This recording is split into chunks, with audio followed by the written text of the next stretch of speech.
Welcome to D&D Journey of the 5th Edition. Join our various gaming groups as we play the 5th edition of Dungeons & Dragons.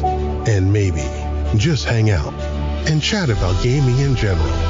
Sit back and enjoy the show.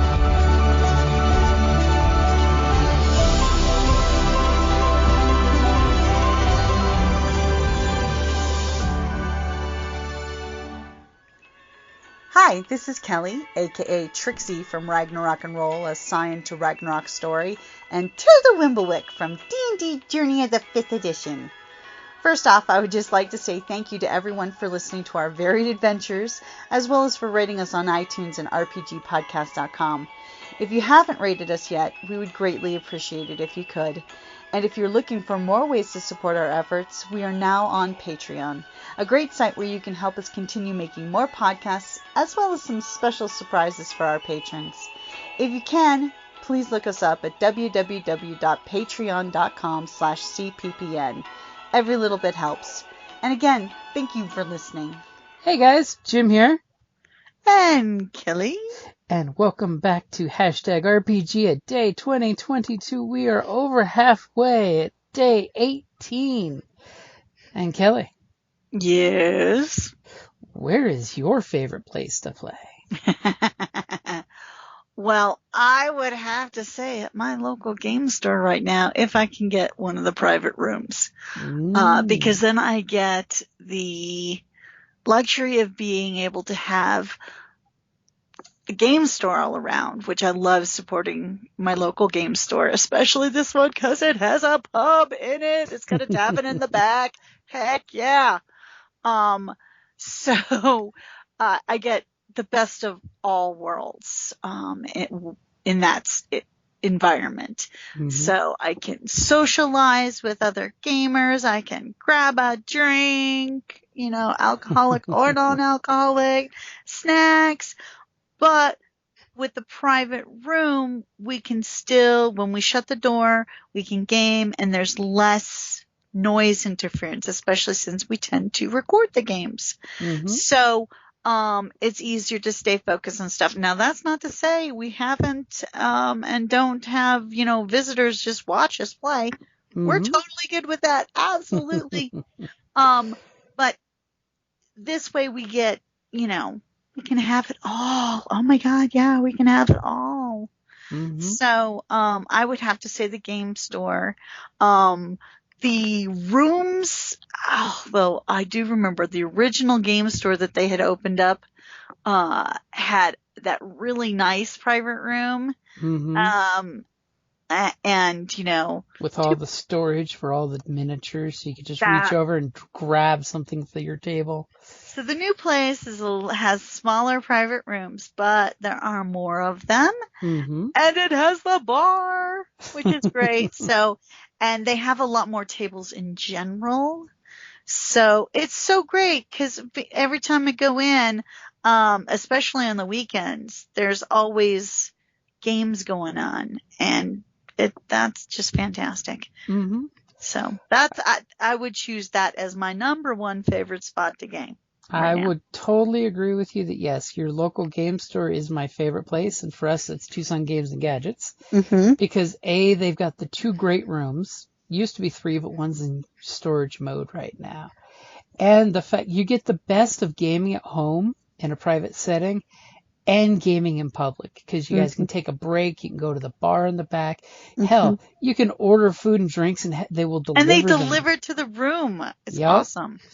And, for rooms, they now have reservations, which is nice. If you have a game store that you can game at, talk to the guys that work there and the gals that work there. I don't mean guys as a gender specific thing.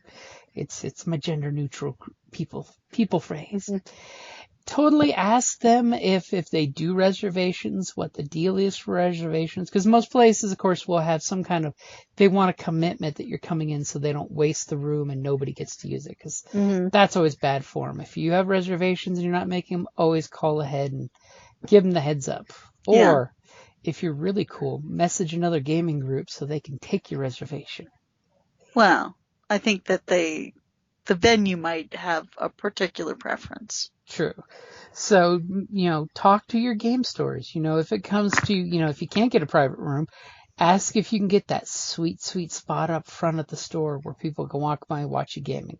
Mm-hmm. I mean, we've talked about gaming in public. It does add something. Yeah. And it's Extra definitely flair. freeing. And yeah, I mean, if you have a private room, that is amazeballs. If not, at least you're in a cool, gamer-friendly environment. And let's be honest, how many times have we gone there and seen something cool and new on the shelves? Or more importantly, somebody in the group wanted a book and it's like, can we order that special, Yeah. I know. I put a special order in, at the game store last time we were there, so. Oh, did you? I did. Oh, interesting. They had the folios, the character folios, but they didn't have a bard, so. That's right. Ordered a bard. I know they had so many extra of those. And by the way, what we were talking about is the D&D's Wizards of the Coast character folios. They are amazing. They really are. Yeah, especially if you're doing in-person gaming. So. Back in our day, we took the 3-ring binder and the baseball card holders and the paper sheet holders and bootlegged our own ones with some Trapper Keepers. Oh, yes, the Trapper Keepers. But now I am going to have to say for my honorable mention, or rather my second favorite place to game, is actually Roll20. Have you been seduced by the power of the Roll20? Let me explain why. Because especially given today's climate, post-COVID, that type of thing, it allows people to game, even if they're quarantined, even if they're, even if they're nervous about that type of thing. But also, say your schedule is weird, more people can sometimes get on the computer than actually drive. Like one of our friends in one of our games, she has to drive like an hour to get to the game store. Mm-hmm.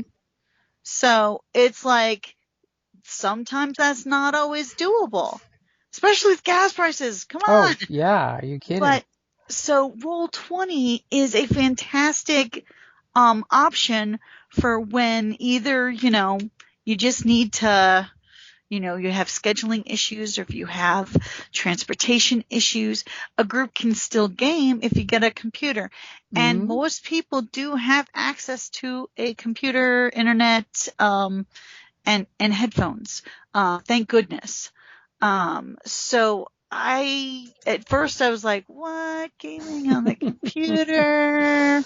But really? a year straight of doing it, and it's finally made you a convert. A couple years, because of course the quarantine. Yeah, and you have your character. I mean, particularly for something like Dungeons and Dragons, because it was really geared for that initially. So it's got a lot of stuff for that. Some of the other more obscure games that aren't really in it, or have specific they've got those API metric scripts. Yeah, different, might be a little more challenging. But if you're talking like D&D, Genesis, Star Wars, those types of systems and stuff, those are all in and well tested and work really great. And you can have people from anywhere in that game. So you can, like you had a game that actually has international players. Yeah, the once a month City of Mist game. We've got one person from the Ukraine who's currently in Poland. Gee, wonder why. I wonder why. Another one that's in the UK, another one that's up in Oregon who actually used to live in Phoenix, which is funny. And, and then we got David who's here in Tucson. So we've got gamers from all over the place, which is actually really nice because it is in Roll20. It's fucking fantastic. And it's actually bringing the gaming world closer together, I think. And the nice thing is, since it's an early morning Saturday, because basically for everyone's time zones, that was like the one spot we could find freedom is the 9 to noon on Saturday. So I can literally just roll out of bed, open the laptop on my lap, and start playing right off the bat. Yeah, because I'll probably be in the office on my personal computer playing World of Warcraft. So there is something really, really nice about the versatility of Roll20, because even like tonight's Dungeons and Darkness, we've got one player that's, technically at work, going to be on headphones listening and playing by text in Roll20. Because yes, your cell phone can play Roll20 especially for D&D. Yeah. I mean, and how many of us have had groups and somebody had to leave the group because, they were moving or they were, being relocated or that type of thing. Or, or when we were young. Sorry, guys, I can't get a ride over. My mom won't let me, Roll20 gives much more freedom to continue gaming and establishing, but it also has a whole community section. It's got forums. It's got, basically looking for a group. Yeah, it's got exactly that you can find pickup groups. There are some paid groups, which I totally understand those because that creates commitment, And besides, it lets your GM buy modules on Roll20 because they're not as expensive as the books. But if your GM buys them and has access to everyone getting to use them, it's a great boon for your table. I'm just going to say. And why do you think I like to get those for you in Roll20? Because, it's a great present for and this way, and it is technically free. Yeah. The basic system, you don't need to buy anything other than if you're going to run a lot of games, you probably want to have a GM upgrade to Pro, which is about $10 a month, which is nothing compared to all the streaming service stuff nowadays, because that way he can have, like, say I do, where I've got like 47 active games right now. So many games. But like I've been on Roll20 for a few years now, and I don't pay for it because I don't need the bells and whistles. Now, if I were to go and do start GMing, yes, I would upgrade to the pay version so that I would have those access. I mean, it even has dynamic lighting. You can keep a part of your map hidden and your players can't see it. Which how is many times, the best. When you're like gaming in person, then it's like, darn, they can see the map ahead of time, instead of having to cover it or, that spot over there looks important. Let's go check it out. Exactly. So definitely, I still love the in-person and I love gaming at the game store, but I have to give a number 2 call out to Roll20 just because it's allowing so much more gaming. And that's not to say there are people that we do Roll20 with that we still game in person with. Oh, heck yeah. So, of course, my honorable mention will, of course, be the kitchen table, because we all know gaming around your kitchen table is a whole ecosystem of gaming. Come on, remember those days when we'd play on Saturday or Sunday and order a pizza and everybody would come over and game? It was totally the breaking bread moment. Of course, this was many, many years ago. Do you know the podcast is going to be hitting a decade next year? Yes. It has been over 10 years, because, of course, we were doing that before we started podcasting anything. Yeah, that's true. That's very true. That's ridiculous. I know. If we could have recorded some of the Company of Valor. Or the Deadlands game. Oh, the Deadlands game. Oh, man. Some of that one would have been very cool, And, of course, that was the old Deadlands, which, is not like the new Deadlands. And the first Scion game. Oh, the first original Scion Ragnarok game. and Roll. Oh, poor Val. Oh, well, Val, it's Trixie's the one that you got to give sympathy to. But that's true. Val was a survivor. Val took on a life of her own. Yes, she did, and it was beautiful when your players' characters do that. I still have all those little stories that I wrote with her. You should totally shoot them to me and post them. Seriously, I'll have to put them in order because what we're referring to is when we originally started playing Scion, we had that, and this was the group that was predominantly Acer.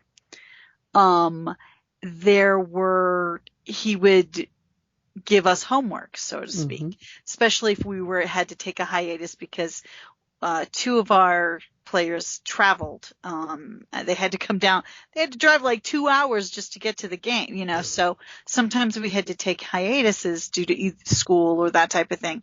So Jim would make us do what we call interim. What have you been doing in the interim? What has your character been up to in the interim since we last met? So I had actually written on like, I don't know, like 8 little minute, like we're talking just like 2-page stories, anywhere from 2 to 4 page stories, and especially after she had gotten her weregelts. She wrote a couple of those for that. And of course, as a GM, I used to reward my players for doing this because, like in Scion, you get a little extra XP. You get drops of experience, So that way, when you're getting like 10 to 15 experience points, that's a big drop. Because this way, you get the reward for that's a very in-depth story. That's adding to your character's backstory. And I always gave you extra, like, characters. A new enemy and a new ally. Yeah, you could always employ, like, one of the stories is about the character's ex-husband. Or that he's in there, so. Yes, my secret base was 5 experience for your story, 5 experience if you have an ally, 5 experience if you have an enemy that survives the story, because killing them off doesn't really help much. And then another 5 if you had some kind of personal growth happen. And that way, that 20 experience really did cash in for a nice bump. Yeah, and I didn't even know that specifically. I was just writing a story. So, I've given you see, and the thing is, the beauty, her ex-husband could go either way. He could go goody or baddie. Exactly, because I interrupt his, a Titan was gonna try and tap him. And sent the other the Scion who was, Titan aligned, until I killed her. But I knew he was going to be tapped, so I gave him, hey, just as an FYI, you might want to hear him out, type of thing. I know who your papa is. But he could go either way. And we had this history. And it led to other histories. Which made for good storytelling. Because, you immediately in your head canon can pull back on old stories to immediately have information they can throw out there. Yeah. Because think about it. Players are just like GMs. It's hard to come up with something on the spot. Yeah. But if you write a little 2-3 page, something, you've got headcanon there to back you up. Yeah, and another call out for Roll20, and because when we were gaming and we game in person, I have a game journal that I would write down, and my game journalers are even color coordinated. I have a different color pen for different games.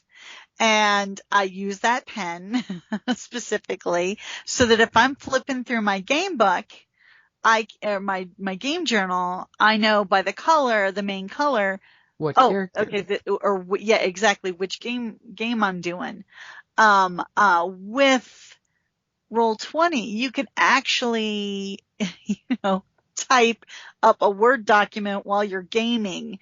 So it's a little easier to, do that type of thing. Of course, it's not as pretty. I have this rainbow colored by the time, and I like to do little drawings and which I don't do on the computer, but adorable little doodles.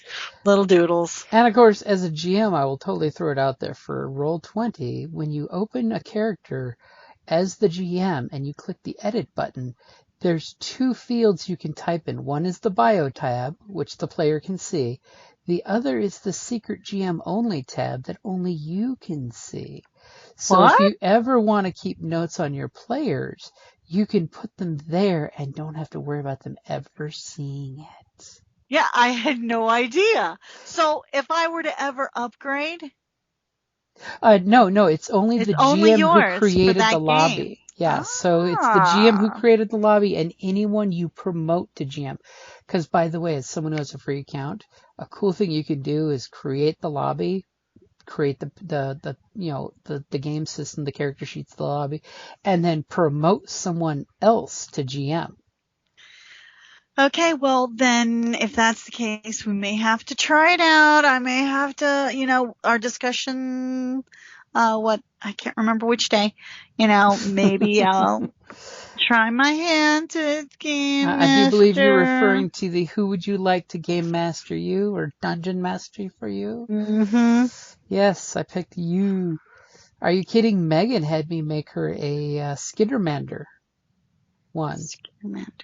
It's the Pathfinder Star Wars game. Basically, it's fantasy, but Star Wars.